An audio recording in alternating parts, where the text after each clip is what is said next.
recorded by Chip in Tampa, Florida, on March the 7th, 2006. The Canterbury Tales by Geoffrey Chaucer, edited by D. Lang Purvis. This reading is based on the book The Canterbury Tales and Other Poems. The Clerk's Tale. The Prologue. Sir Clerk of Oxenford, our hostess said, ye ride as still and coy as doth a maid that were new spoused. Sitting at the board this day, I heard not of your tongue a word. I trow ye study about so theme, but Solomon saith, everything hath time, for Godde's sake, be of better cheer. It is no time for to study here. Tell us some merry tale by your fay, for what man that is entered in a play, he needes must unto that play assent. But preache not, as friars do in Lent, to make us for our olde sinnes weep, nor that thy tale make us not to sleep. Take us some merry thing of adventures, your terms, your colours, and your figures. Keep them in store, till so ye be indite high style, as when that men to kinges write. Speak so plain at this time, I you pray, that we may understand what you say. The worthy clerk benignedly answered, Hoste, quoth he, I am under your yerde. Ye have of us as now the governance, and therefore would I do you obeisance. As far as reason asketh hardily, I will you tell a tale, which that I learned at Padova of a worthy clerk, as proved by his wordes and his work. He is now dead, and nailed in his chest. I pray to God give his soul good rest. Francis Petrarch, the laureate poet, hight this clerk, whose rhetoric so sweet illumined all y tale of poetry, as Linnan did of philosophy, or law, or other art particular. But death, that will not suffer us dwell here, but as it were a twinkling of an eye, them both hath slain, and alle shall we die. But forth to tellen of this worthy man that taught me this tale, as I began, I say that first he with high style inditeth, ere he the body of his tale writeth, a poem, in the which describeth he Piedmont, and of Saluces the country, and speaketh of the Pennine hilles high, that be the bounds of all West Lombardy, and Mount Vesulas in special, whereas the Po out of a wille small taketh his first springing and his source, that eastward aye increaseth in his course, Temilia ward to Ferraro and Venice, the which a long thing were to devise. And truly, as to my judgment, me thinketh it a thing impertinent, save that he would convey this matter. But this is the tale which that ye shall hear. The Tale. Pars Prima. There is, right at the west side of Itale, down at the root of Vesuvius, the cold, a lusty plain, abundant of vitile. There many a town and tower thou mayst behold, that founded there in time of fathers old, and many another delectable sight, and Saluces this noble country hight. A marquis, whom lord was of that land, as were his worthy elders him before, and obedient, aye ready to his hand, were all his lieges, both less and more. Thus in delight he lived, and had done yore, beloved and drad, though favour of fortune, both of his lordes and of his commune. Therewith he was, to speak of lineage, the gentlest y-born of Lombardy, a fair person, and strong, and young of age, and full of honour and courtesy, discreet enough his country for to gie, saving in some things that he was to blame, and Walter was this younge lorde's name. I blame him thus, that he considered not in time coming what might him betide, but on his present lust was all his thought, and for to hawk and hunt on every side, well nigh all other cares let he slide, and eke he would, that was the worst of all, wedde no wife for aught that might befall. Only that point his people bare so sore, that Flockmel on a day to him they went, and one of them, that wisest was of lore, or elles that the Lord would best assent, that he should tell him what the people meant, or elles could he well shew such matter. He to the Marquis said, as ye shall hear.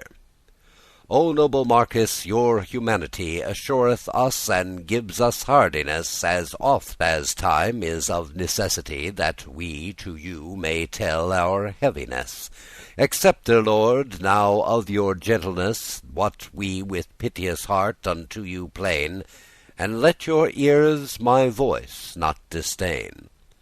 All have I naught to do in this matter, more than another man hath in his place, yet forasmuch as ye, my lord so dear, have always shewed me favour and grace, I dare the better ask of you a space of audience to shewen our request, and ye, my lord, to do right as you lest. For certes, Lord, so well us like you and your work, and ever have done, that we ne could not ourselves devise how we might live in more felicity, save one thing, Lord, if that your will it be, that for to be a wedded man you lest, then were your people in sovereign hearte's rest. Bow your neck under the blissful yoke of sovereignty, and not of service, which that men call espousal or wedlock, and thinke, Lord, among your thoughtes wise, how that our days pass in sundry wise. For though we sleep, or wake, or roam, or ride, aye fleeth time, it will no man abide. And though your greene youth flower as yet, increepeth age always as still as stone, and death menaceth every age, and smit in each estate, for there escapeth none, and all so certain as we know each one that we shall die, as uncertain we all be of that day when death shall on us fall. Accept then of us the true intent, that never yet refused your hest, and we will, Lord, if that ye will assent, choose you a wife in shorte time at the lest, born of the gentlest and of the best of all this land, so that it ought to seem honour to God and you, and we can deem. Deliver us out of all this busy dread, and take a wife for highe Godde's sake. For if it so befell, as God forbid, that through your death your lineage should slake, and that a strange successor should take your heritage, oh, woe were us on leave, wherefore we pray you hastily to weave. Their meeke prayer and their piteous cheer made the Marquis for to have pity. Ye will, quoth he, mine owen people dear, to that I ne'er ere thought constraine me. I me rejoiced of my liberty, that seldom time is found in marriage. Where I was free, I must be in serviage. But natheless I see your true intent, and trust upon your wit, and have done I. Wherefore of my free will I will assent to wedde me as soon as e'er I may. But whereas ye have proffered me today to choose me a wife, I you release that choice, and pray you of the proffer cease. For God it wot that children often been, unlike their worthy elders them before. Bounty comes all of God, not of the strain, of which they be engendered and ybore. I trust in Godde's bounty, and therefore my marriage and mine estate and rest I him betake. He may do as him lest. Let me alone in choosing of my wife, that charge upon my back I will endure. But I you pray and charge upon your life, that what wife that I shall take, ye me ensure to worship her, while that her life may dure. In a word and work, both here and elleswhere, as she an emperor's daughter were. And furthermore this shall ye swear, that ye against my choice shall never grudge nor strive, for since I shall forego my liberty at your request, and ever may I thrive, whereas mine heart is set, there will I live.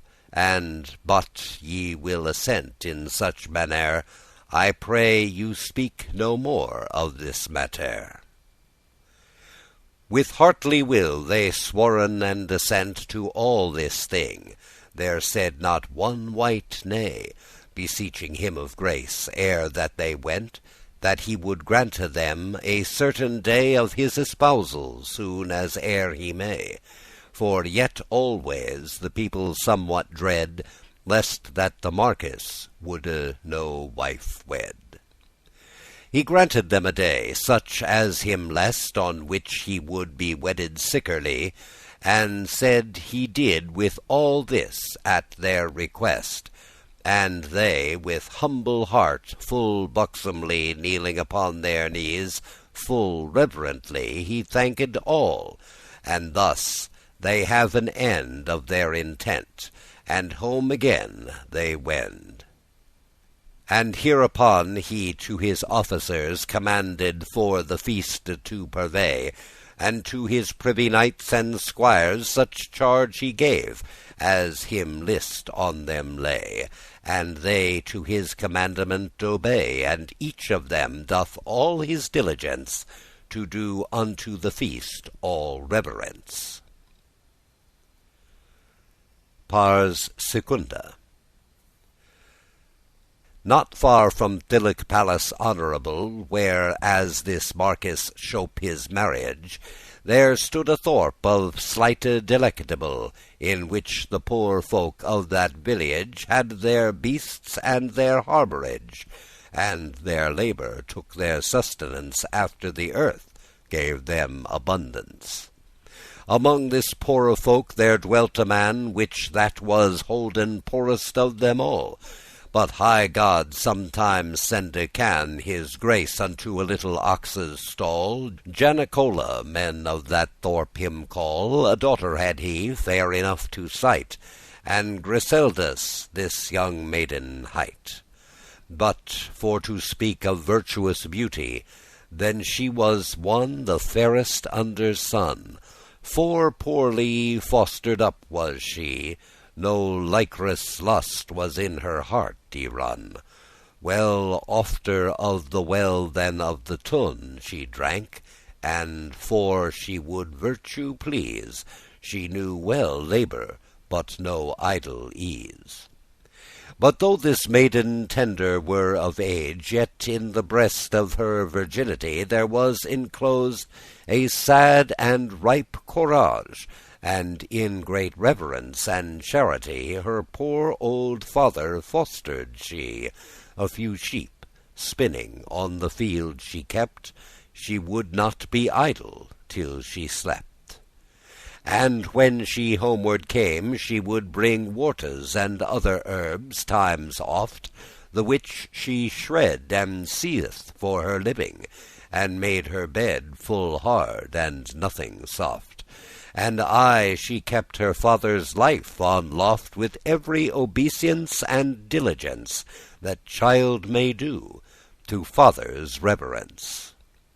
Upon Griselda, this poor creature, full often sides this Marquis set his eye, And he on hunting rode peradventure, and when it fell that he might her espy, he not with wanton looking of folly his eyen cast on her, but in sad wise upon her cheer he would him oft advise, commending in his heart her womanhead, and eke her virtue passing any wight of so young age, as well in cheer as deed.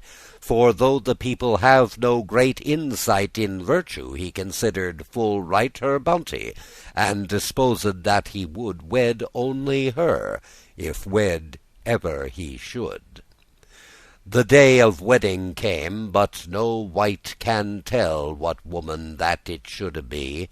For such marvail wondered many a man, and said, when they were in privity, will not our Lord yet leave his vanity?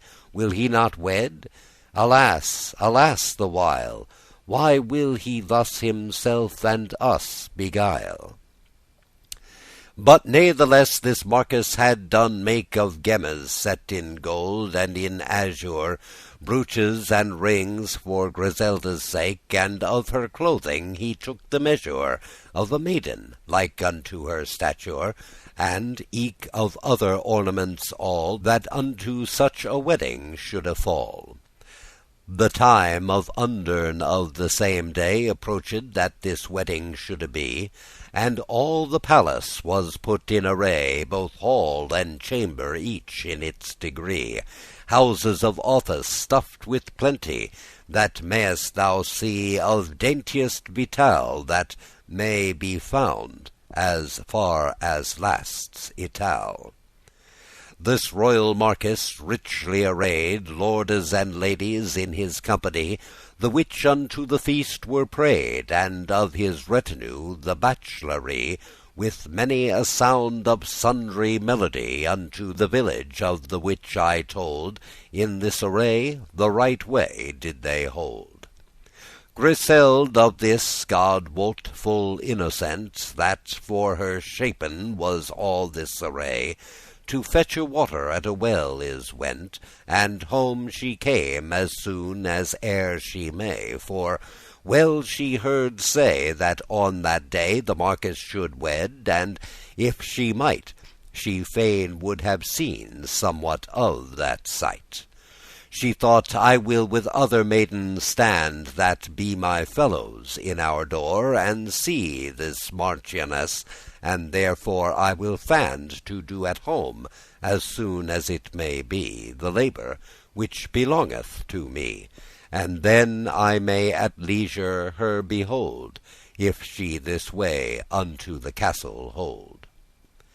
And as she would over the threshold gone, the Marquis came and gan for her to call, and she set down her water pot anon beside the threshold in an ox's stall, and down upon her knees she gan to fall, and with sad countenance kneeled still, till she had heard what was the Lorde's will.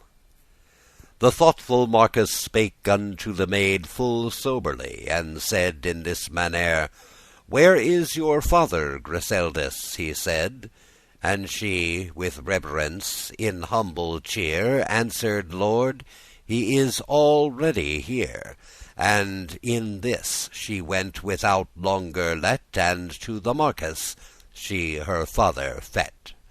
He by his hand then took the poore man, and said thus, when he him had aside, "Janicola, I neither may nor can longer the pleasance of mine hearte hide. If thou vouchsafe whatso betide, thy daughter will I take, ere that I wend, as for my wife, unto her life's end. Thou lovest me, that know I well certain, and art my faithful liegeman y bore.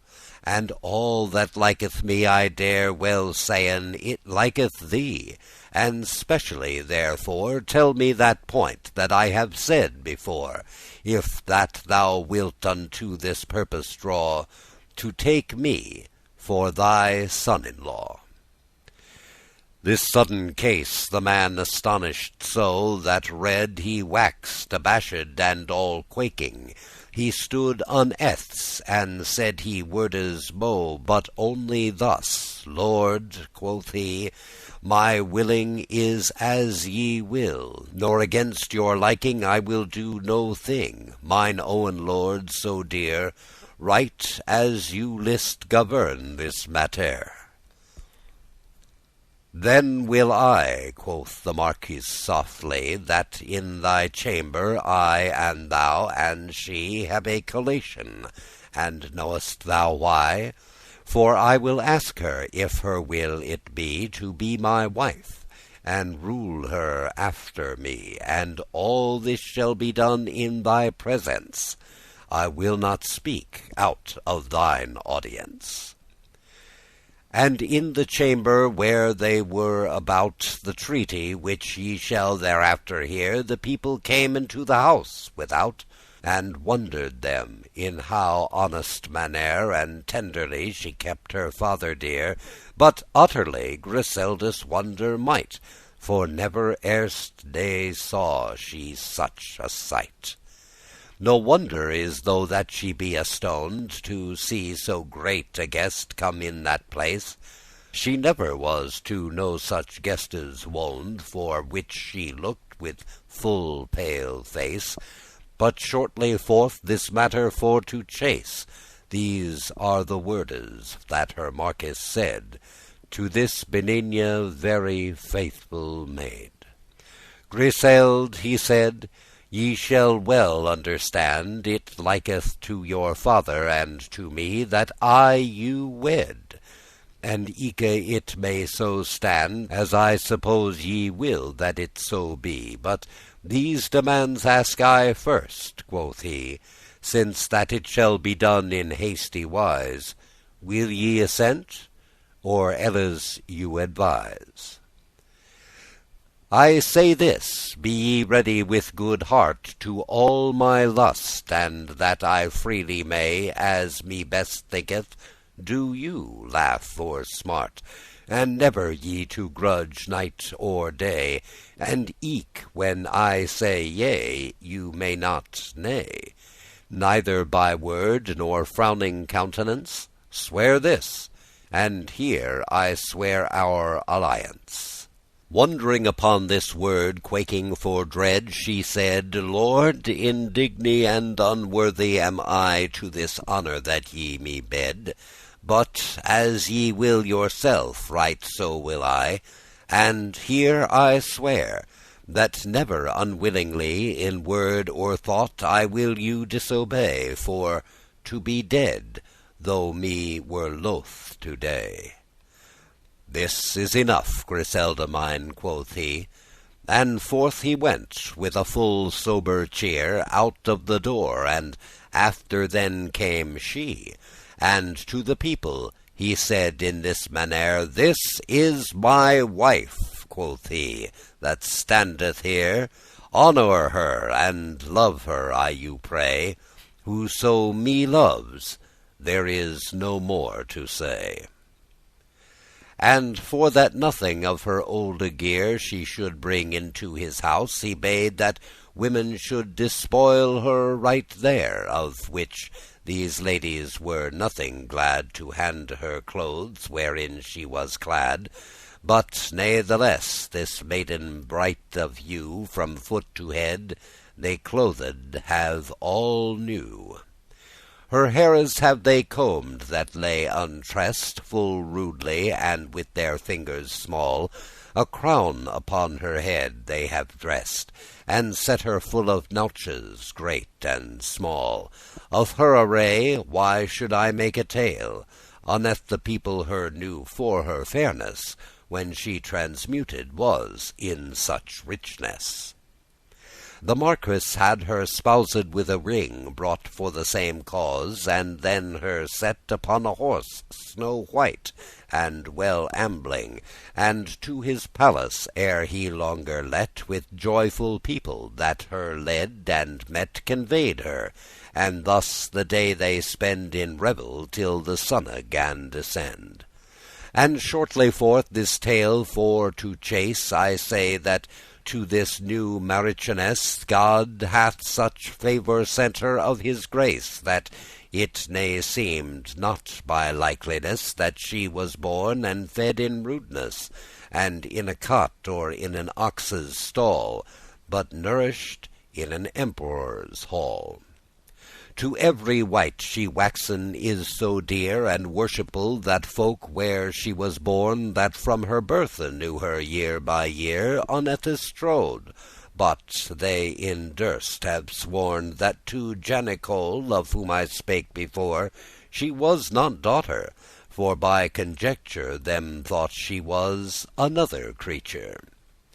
For though that ever virtuous was she was increased in such excellence of thewes good, y set in high bounty, and so discreet and fair of eloquence, so benign and so digne of reverence, and could so the people's heart embrace, that each her loved that looked upon her face. Not only of Saluces in the town published was the bounty of her name, but eke besides in many a region, if one well said, another said the same. So spread of here high bounty the fame, that men and women, young as well as old, went to Saluces her for to behold.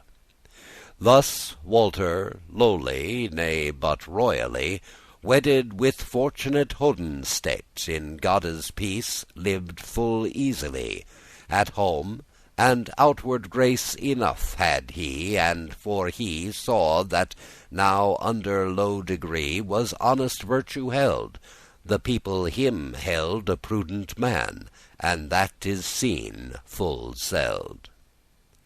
Not only this Griseldis through her wit couth all the feat of wifely homeliness, but eke when that case required it, the common profit could she redress.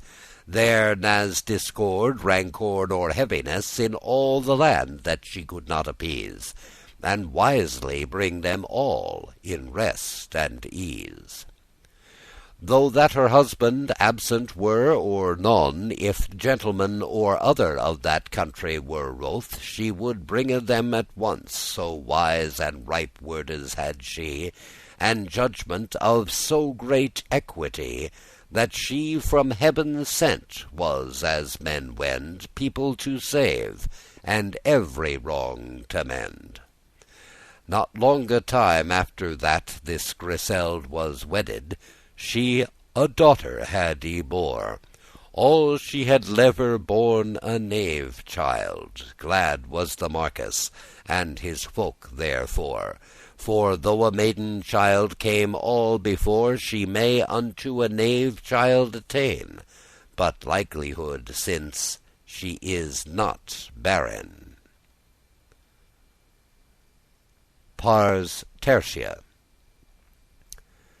There fell, as falleth many times mo', when that his child had sucked but a throw, this Marquis in his heart longed so to tempt his wife, her sadness for to know, that he may not out of his hearte throw this marvellous desire his wife to say.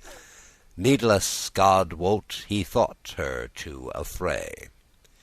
He had assayed her enough before, and found her ever good, that needed it her for to tempt, and always more and more, though some men praise it for a subtle wit. But as for me, I say that evil it sit, to say a wife when that it is no need, and putte her in anguish and in dread. For which this Marquis wot in this mannere, he came at night alone, where as she lay with sterne face, and with full troubled cheer, and said thus, "Griseld," quoth he, "that day that I took you out of your poor array, and put you in a state of high noblesse, ye have not forgotten, as I guess. I say, Griseld, this present dignity in which that I have put you, as I trow, maketh you not forgetful for to be that I took you in poor estate full low. For any while you must yourselfe know, take heed of every word that I you say. There is no wight that hears it, but we tway. Ye know yourself well how that ye came here into this house. It is not long ago. And though to me ye may be right lefe and dear, unto my gentles ye be nothing so. They say to them it is a great shame and woe for to be subject and be in serviage to thee, that art born of small lineage. And namely, since thy daughter was y bore, these wordes have they spoken doubteless, but I desire, as I have done before, to live my life with them in rest and peace. I may not in this case be reckless. I must do with thy daughter for the best, not as I would, but as my gentles lest. And yet, God wot, this is full loath to me, but natheless, without your weeting, I will not do. But this will I, quoth he, that ye to me assenten in this thing, shew now your pestilence in your working, that ye me hight and swore in your village, the day that maked was our marriage. When she heard all this, she not amoved, neither in word, nor cheer, nor countenance. For, as it seemed, she was not aggrieved. She said, Lord, all lies in your pleasance. My child and I with hearty obeisance be yours all, and ye may save or spill your owen thing. Work then after your will. There may no thing, so God my soule save, like to you, that may displease me. Nor I desire nothing for to have, nor dread for to lose, save only ye. This will is in mine heart, and I shall be no length of time, nor death may this deface, nor change my courage to another place. Glad was the marquis for her answering, but yet he feigned as he were not so. All dreary was his cheer and his looking, when that he should out of the chamber go. Soon after this, a furlong way or two, he privily hath told all his intent unto a man, and to his wife him sent. A manor sergeant was this private man, the which he faithful often founden had in thinges great, and eke such folk well can do execution in things bad. The lord knew well that he him loved and drad, and when this sergeant knew his lorde's will, into the chambers stalked he fulle still. Madam, he said, ye must forgive it me, though I do thing to which I am constrained. Ye be so wise that right well know ye that lordes' hest may not be feigned. They may well be wailed and complained, but men must needs unto their lust obey, and so will I. There is no more to say. This child I am commanded for to take, and spake no more, but out the child he hent dispiteously, and gan a cheer to make, as though he would have slain it ere he went. Griseldis must all suffer and consent, and as a lamb she sat there meek and still, and let this cruel sergeant do his will. Suspicious was the defame of this man, suspect his face, suspect his word also, suspect the time in which he and this began.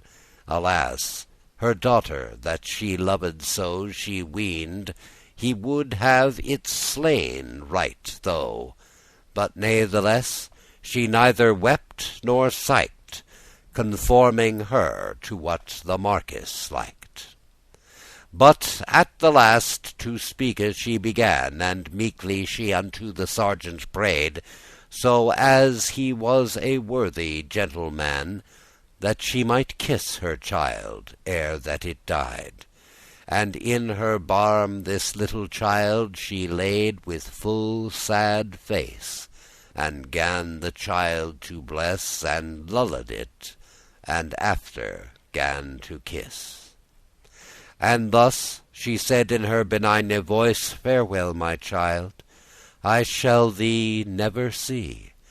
But since I have thee marked with the cross Of that Father, y blessed may'st thou be, That for us died upon a cross of tree, Thy soul, my little child, I him betake, For this night shall thy din for my sake. I trow that to a Norris in this case It had been hard this Ruthie for to see. Well might a mother then have cried, Alas! But natheless so sad steadfast was she, That she endured all adversity, And to the sergeant meekly she said, Have here again your little younge maid.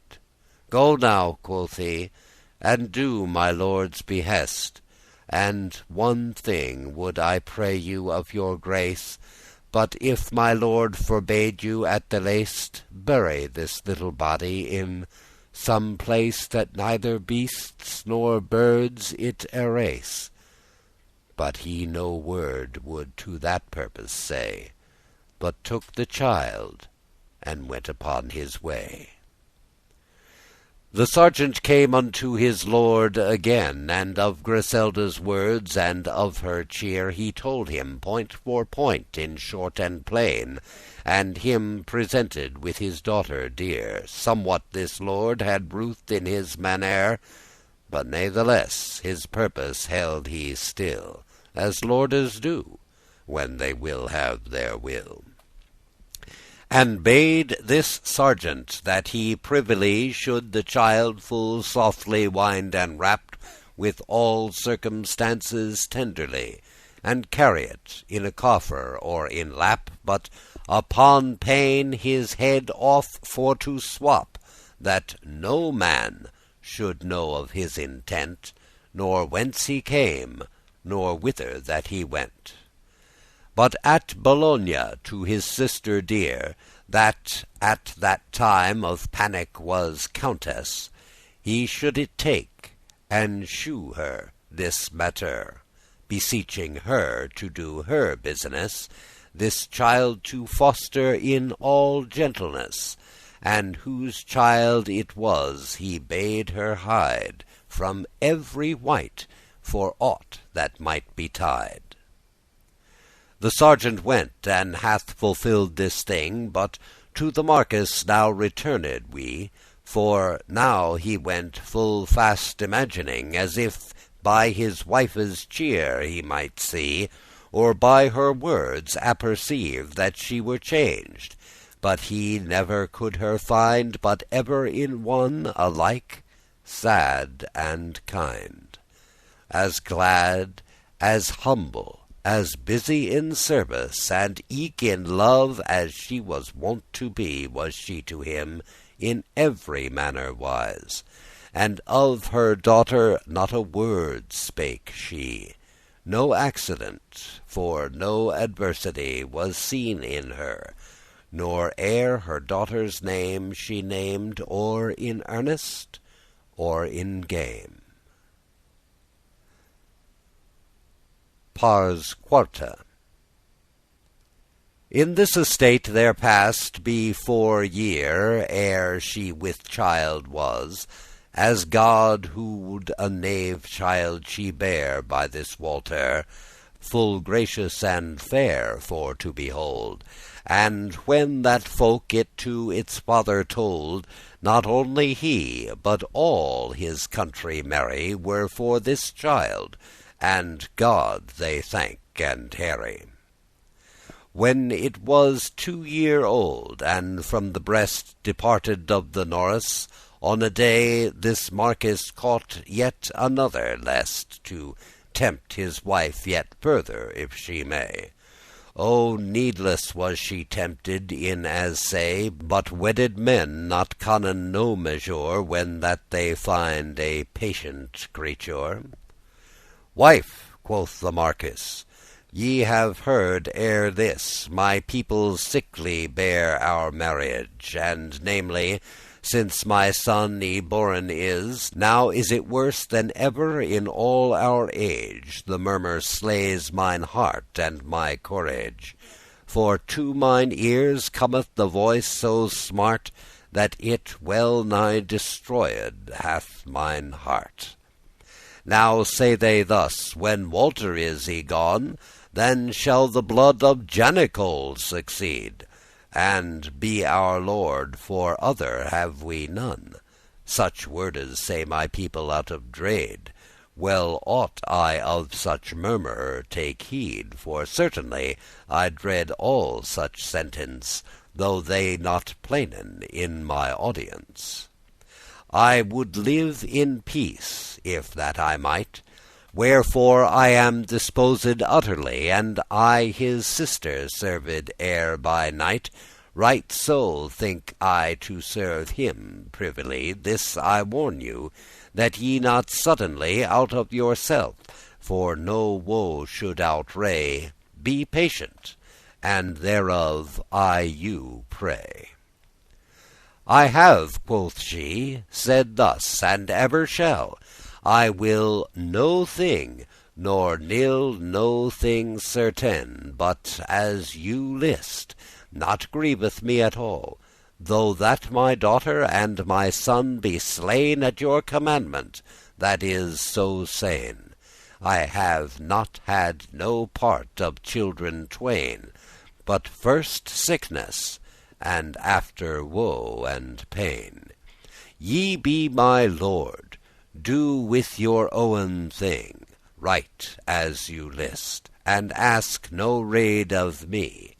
For as I left at home all my clothing, when I came first to you, right so, quoth she, left I my will and all my liberty, and took your clothing, whereof I you pray, do your pleasance, I will your lust obey. And certes, if I had a prescience your will to know, ere ye your lust me told, I would it do withoute negligence.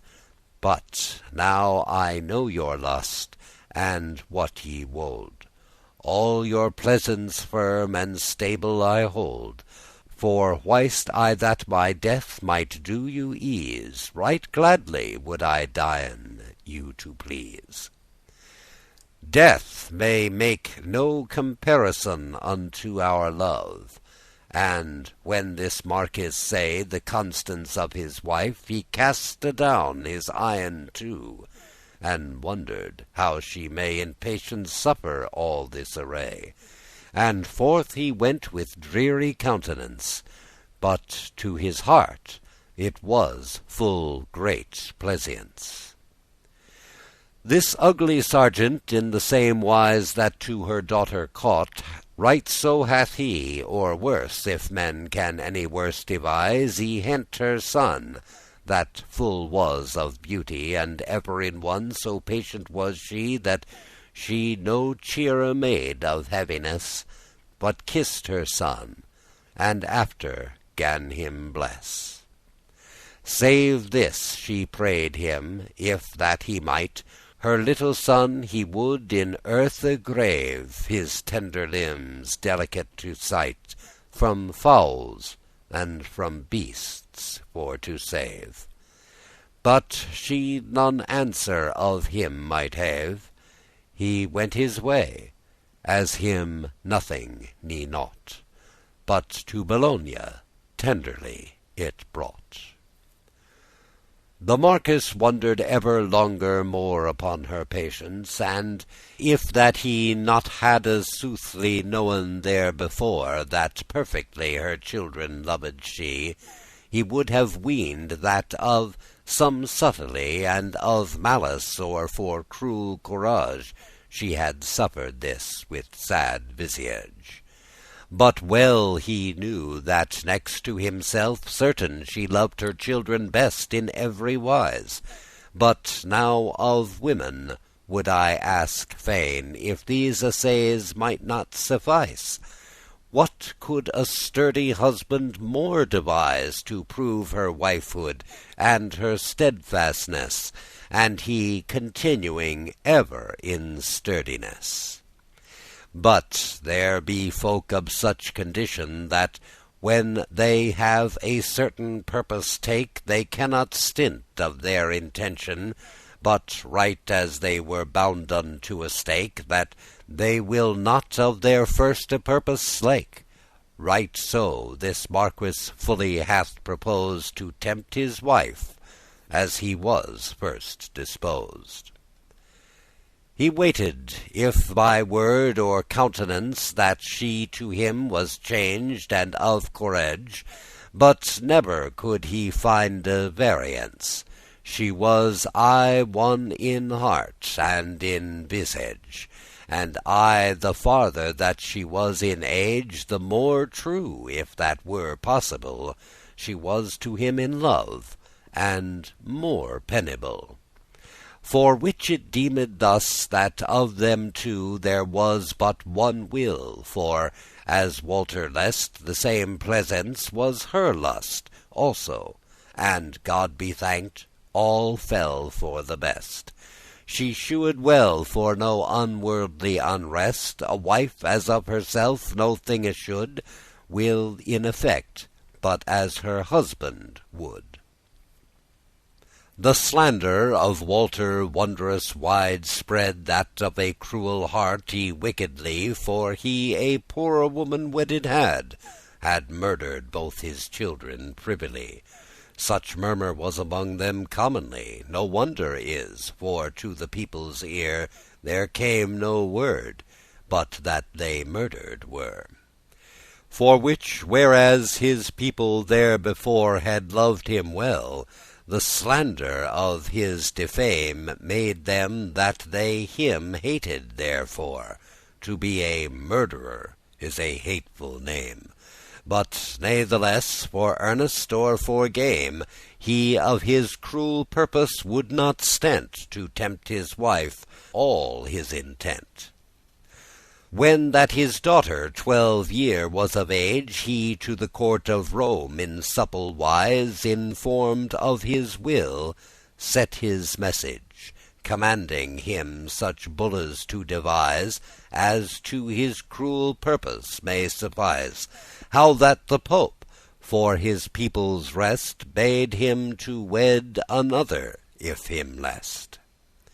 I say he bade they should counterfeit the Pope's bulls, making intention that he had leave his first wife too late, to stinte rancour and dissension betwixt his people and him. Thus spake the bull, the which they have published at full. The rude people, as no wonder is, weened full well that it had been right so.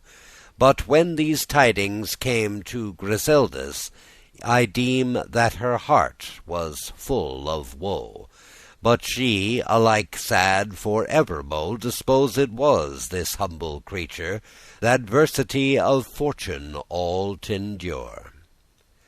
Abiding ever his lust and his pleasance, to whom that she was given heart and all, as to her very worldly suffisance. But shortly, if this story tell I shall, the Marquis written hath in special a letter, in which he shewed his intent, and secretly it to Bologna sent. To the Earl of Panico, which hadde though wedded his sister, prayed he specially to bringe home again his children two, in honourable estate all openly. But one thing he him prayed utterly, that he to no wight, though men should inquire, should not tell whose children that they were. But say the maiden should y wedded be unto the Marquis of Salusanon. And as this earl was prayed, so did he. But at day set, he on his way is gone toward Salus, and lordes many a one in rich array, this maiden for to guide, her younger brother riding her beside. Arrayed was toward her marriage this freshe maiden, full of gemmes clear. Her brother, which that 7 year was of age, arrayed eke full fresh in his mannere, and thus in great noblesse with glad cheer toward Saluces shaping their journey, from day to day they rode upon their way. Pars Quinta. Among all this, after his wick usage, the Marquis yet his wife to tempte more, to the uttermost proof of her courage, fully to have experience and lore, if that she were as steadfast as before, he on a day in open audience full boisterously said her this sentence: "Certes, Griseld, I had enough pleasance to have you to my wife, for your goodness, and for your truth, and for your obeisance, not for your lineage, nor for your richness. But now know I in very soothfastness that in great lordship, if I well advise, there is great servitude in sundry wise. I may not do as every ploughman may, my people me constraineth for to take another wife, and crieth day by day, and eke the Pope, a rancour for to slake, consenteth it. That dare I undertake, and truly thus much I will you say, my newe wife is coming by the way. Be strong of heart, and voide anon her place, and thilike dower that ye brought to me, take it again, I grant it of my grace. Returne to your father's house," quoth he. "No man may always have prosperity. With even heart I rede you to endure the stroke of fortune or of adventure." And she again answered in patience, "My lord," quoth she, "I know and knew alway how that betwixt your magnificence and my povert' no wight nor can nor may make comparison. It is no nay. I held me never digne in no manner to be your wife, nor yet your chamberer. And in this house where ye me lady make, the highe God take I for my witness, and all so wisely he my soule glade, I never held me lady nor mistress, but humble servant to your worthiness, and ever shall, while that my life may dure, abroven every worldly creature. That ye so long of your benignity have holden me in honour and nobly, where as I was not worthy for to be, that thank I God, and you to whom I pray, for yield it you, there is no more to say. Unto my father gladly I will wend, and with him dwell unto my life's end. Where I was fostered as a child full small, till I be dead, my life there shall I lead. a widow clean in body, heart, and all. For since I gave to you my maidenhead, and am your true wife, it is no dread God shield such a lord as wife to take, another man to husband or to make. And of your newe wife, God of his grace so grant you weal and all prosperity, for I will gladly yield to her my place, in which that I was blissful wont to be. For since it liketh you, my lord, quoth she, that whilesome weren all mine hearte's rest, that I shall go, I will go when you lest. But whereas ye me proffer such dower as I first brought, it is well in my mind it was my wretched clothes, nothing fair, to which to me were hard now for to find. O gentle God, how gentle and how kind you seemeth by your speech and by your visage, the day that maked was our marriage. But sooth is said, algate I find it true, for in effect it proved is on me. Love is not old as when that it is new, but certes, Lord, for no adversity to dien in this case, I shall not be, that ere in word or work I shall repent that I gave you my heart in whole intent. My lord, ye know that in my father's place ye did me strip out of my poore weed, and richly ye clad me of your grace. To you brought I naught else out of drede, but faith and nakedness and maidenhead. And here again your clothing I restore, and eke your wedding ring for evermore. The remnant of your jewels ready be within your chamber, I dare safely sayn. Naked out of my father's house, quoth she, I came, and naked I must turn again. All your pleasance would I follow fain, but yet I hope it not be your intent that smockless I out of your palace went. Ye could not do so dishonest a thing, that thilike womb in which your children lay should before the people be in my walking be seen all bare, and therefore I you pray let me not like a worm go by the way. Remember you, mine owen lord so dear, I was your wife, though I unworthy were. Wherefore in guerdon of my maidenhead, which that I brought and not again I bear, as vouchsafe to give me to my meed, but such a smock as I was wont to wear, and I therewith may wee the womb of her that was your wife, and here I take my leave of you, mine owen lord, lest I you grieve. The smock, quoth he, that thou hast on thy back, let it be still, and bear it forth with thee. But well unless thilke word he spake, but went his way for ruth and for pity. Before the folk herself stripped she, and in her smock, with foot and head all bare, toward her father's house forth as she fare.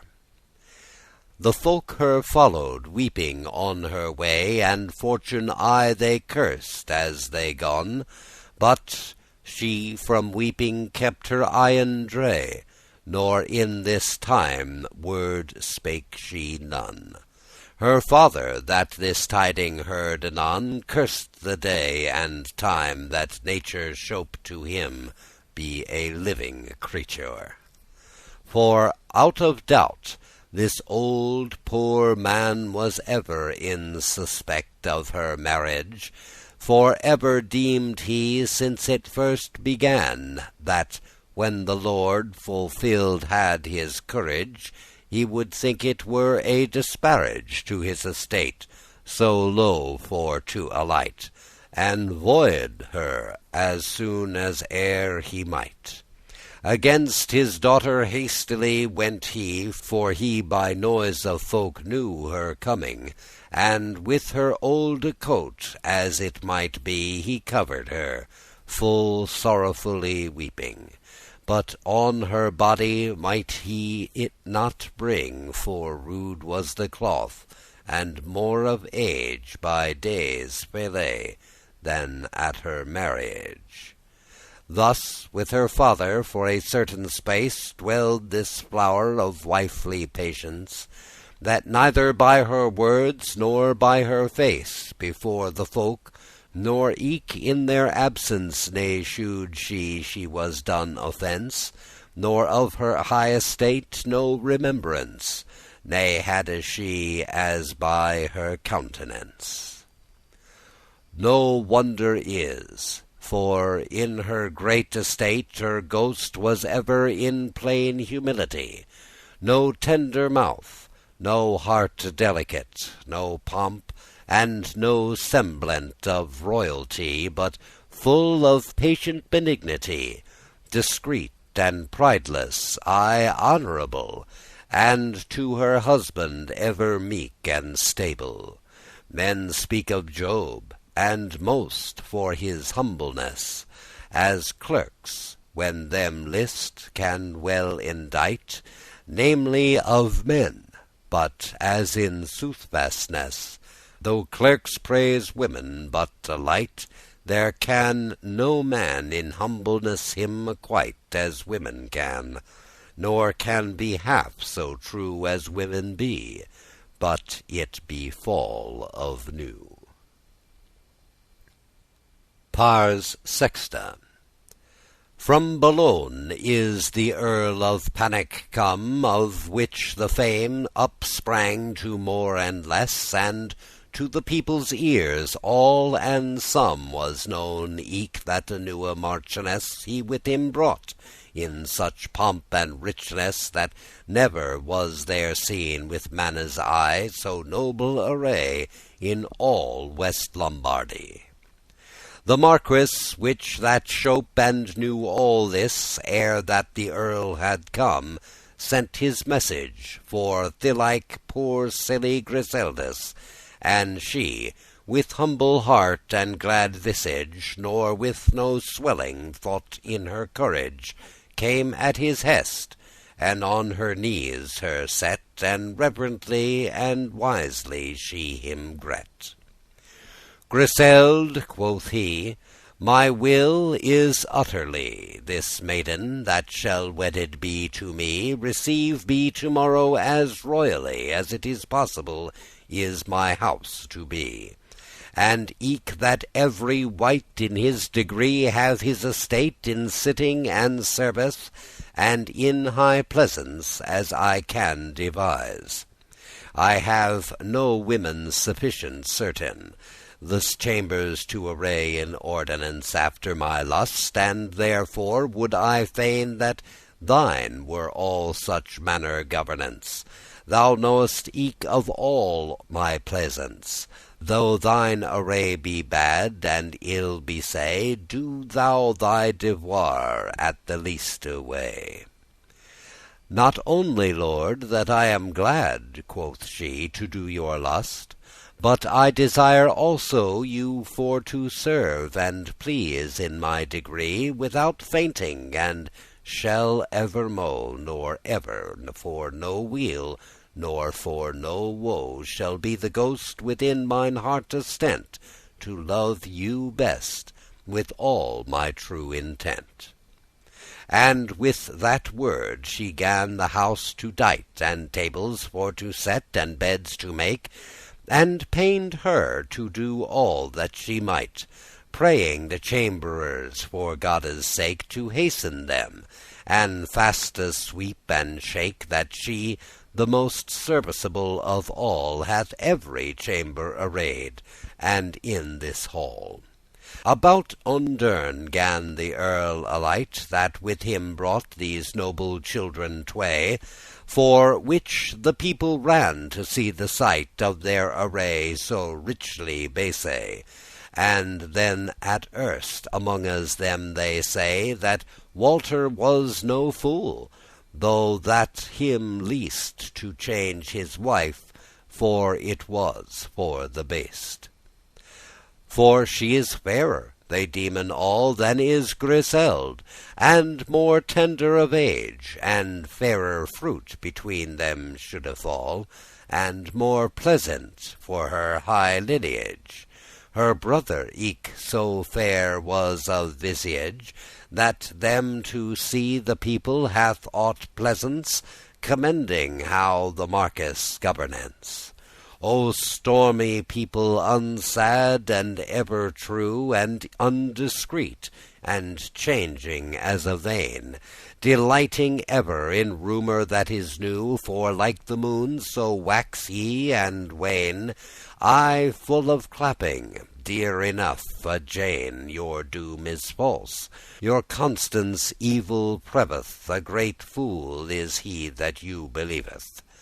Thus said the sad folk in that city, when that the people gazed up and down, for they were glad, right for the novelty, to have a newe lady in their town. No more of this now make I mention, but to Griseld again I will me dress, and tell her constancy and her business.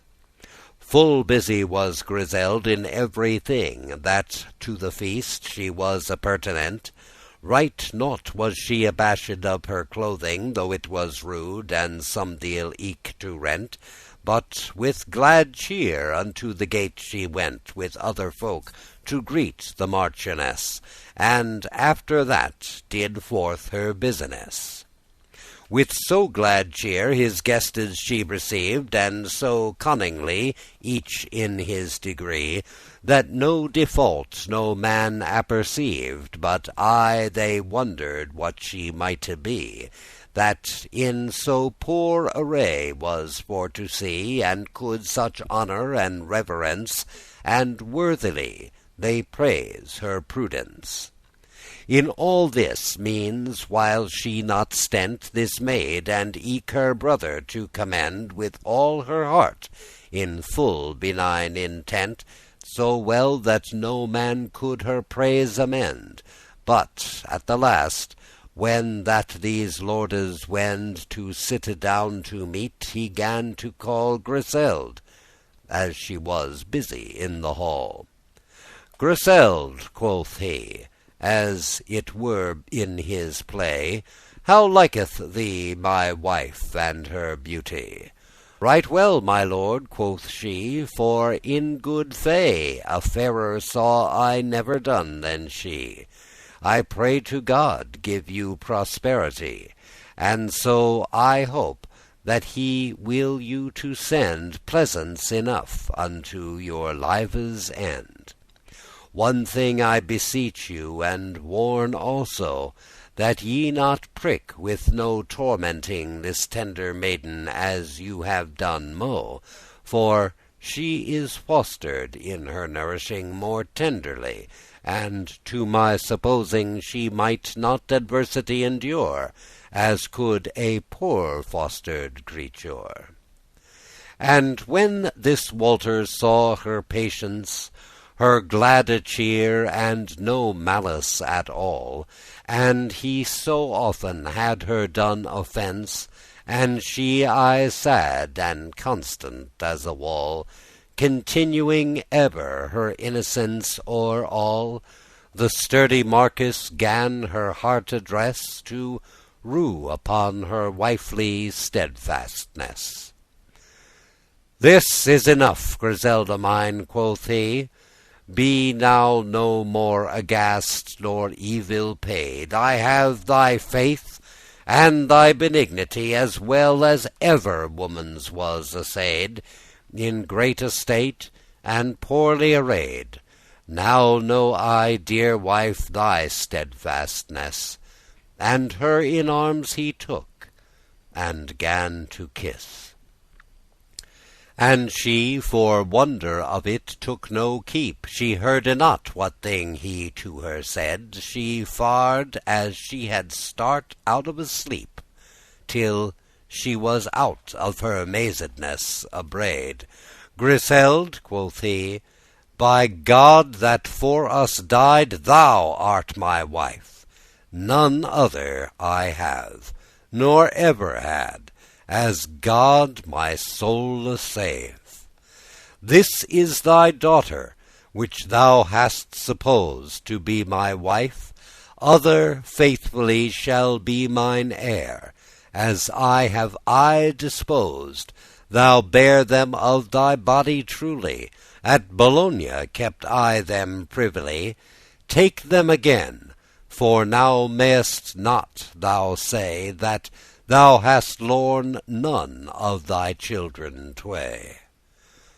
And folk that otherwise have said of me, I warn them well that I have done this deed for no malice, nor for no cruelty, but to assay in thee thy womanhead, and not to slay my children, God forbid, but for to keep them privily and still, till I thy purpose knew, and all thy will. When she this heard, in swoon down she falleth for piteous joy, and after her swooning she both her younge children to her calleth, and in her armes piteously weeping embraced them, and tenderly kissing, full like a mother with her salte tears, she bathed both their visage and their hairs. Oh, what a piteous thing it was to see her swooning, and her humble voice to hear. "Grand mercy, Lord God, thank it you," quoth she, "that ye have saved me my children dear. Now reck I never to be dead right here, since I stand in your love and in your grace. No force of death, nor when my spirit pace.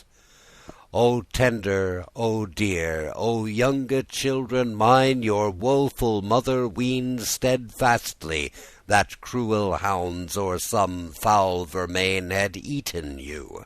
But God of his mercy and your benigne Father tenderly hath done you keep, and in that same stound all suddenly she swapped down to the ground.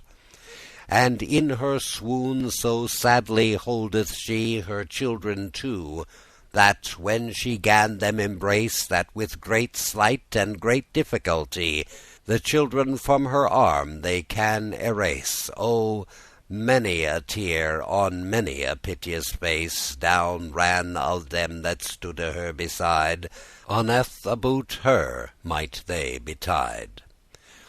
Walter her gladdeth and her sorrow slaketh. She riseth up abashed from her trance, and every wight her joy and feaste maketh, till she hath caught again her countenance.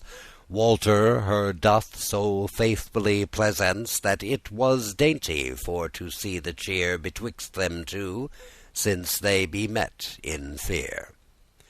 The ladies, when they their time say, have taken her into chamber gone, and stripped her out of her rude array, and in a cloth of gold that brightly shone, and with a crown of many a riche stone upon her head, they into hall her brought, and there she was honoured as her ought. Thus had this piteous day a blissful end, for every man and woman did his might this day in mirth and revel to dispend, till on the welkin shone and starres bright. For more solemn in every manne's sight this feaste was, and greater of costage than was the revel of her marriage. Full many a year in high prosperity lived these two in concord and in rest. And richly his daughter married he unto a lord, one of the worthiest of all Italy, and then in peace and rest his wife's father in his court he kept, till that the soul out of his body crept. His son succeeded in his heritage, in rest and peace after his father's day, And fortunate was eke in marriage, all he put not his wife in great assay. This world is not so strong, it is no nay, as it hath been in olden times yore. And hearken what this author saith therefore.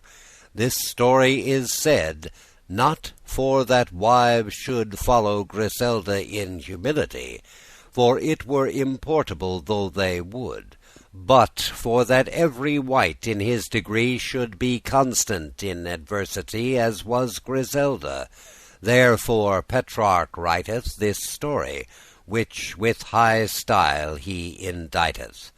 For since a woman was so patient unto a mortal man, well more we ought receiven all in gree that God has sent. For great skill is he proved that he wrought, but he tempteth no man that he hath bought. As saith Saint James, if ye his pistol read, he proveth folk all day, it is no dread. And suffereth us for our exercise, with sharpe scourges of adversity, full often to be beat in sundry wise, not for to know our will, for certes be, ere we were born, knew all our frailty. And for our best is all his governance, let us then live in virtuous sufferance. But one word, lordlings, hearken ere I go. It were full hard to finde nowadays in all a town Griseldas 3 or 2, for if there were to put to such assayes, the gold of them hath now so bad allays with brass, that though the coin be fair at eye, it would rather break in two than ply.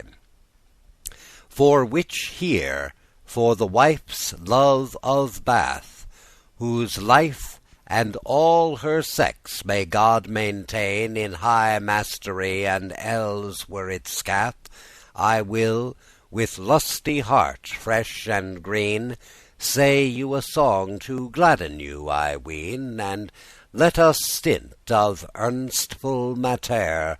Hearken my song that saith in this manner. L'Envoi of Chaucer. Griseld is dead, and eke her patience, and both at once are buried in a tale, for which I cry in open audience.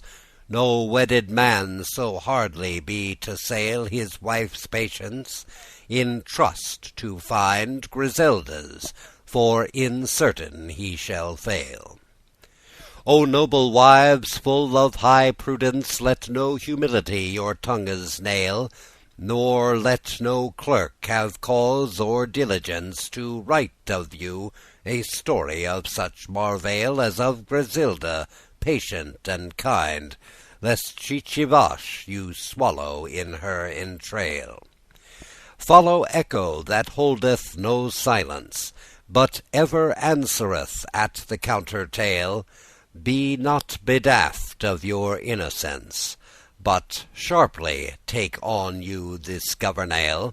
Imprint well this lesson in your mind, for common profit, since it may avail. Ye archewives, stand aye at defence, since ye be as strong as is a great camele, nor suffer not that men do you offence. And slender wives, feeble in battail, be eager as a tiger yon in Ind, aye clapping as a mill, I you conseil. Nor dread him not, nor do him reverence, for though thine husband armed be in mail, these arrows of thy crabbed eloquence shall pierce his breast, and eke his eventail. In jealousy, I read, eke thou him bind, and thou shalt make him couch as does a quail.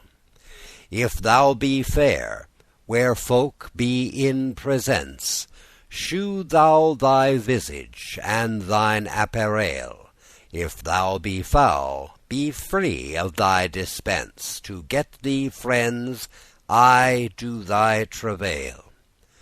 Be aye of cheer, as light as leaf on lind, And let him care, and weep, and ring, and wail. So ends The Clerk's Tale by Geoffrey Chaucer.